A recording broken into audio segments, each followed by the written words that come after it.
করসল বা টক আতা গাছের পাতা কি ক্যান্সার প্রতিরোধে কার্যকরী?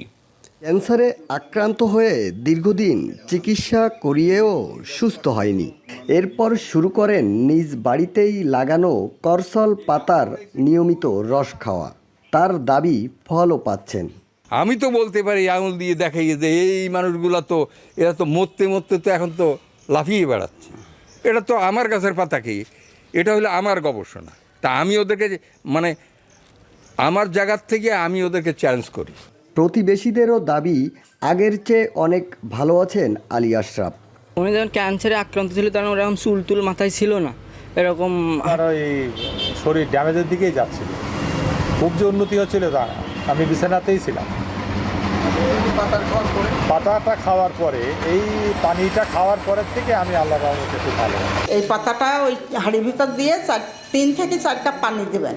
পানি দেওয়ার পরে ওই পানিটা 1 কাপ করতে হবে জানাই, তারপরে ওইটা ঢেকে দেবেন। মৃত্যুর জন্য সময় বেঁধে দিয়েছিলেন চিকিৎসক। মরণঘাতী ক্যান্সারের সাথে যুদ্ধ করে পুরোপুরি সুস্থ হয়েছেন গাজী আলী আশরাফ। আর এই অসম্ভবকে সম্ভব করেছেন করসল পাতার বদৌলতে। আমেরিকা থেকে ডলার খরচ করে কুরিয়ারে যে পাতা এসেছে তা খেলে ক্যান্সারের মতো মরণব্যাধি ভালো হয়ে যেতে পারে। নতুন পদ্ধতিতে করসল পাতা খাওয়া শুরু করলে দ্রুত ফলাফল পেতে শুরু করেন। এরপর টানা 9 মাস ধরে দুবেলা করে খেয়েছেন এই করসল পাতা। 9 মাস পর বুঝতে পারেন তিনি সুস্থ হয়ে উঠেছেন। এখন আর করসল পাতা খাওয়ার দরকার নেই।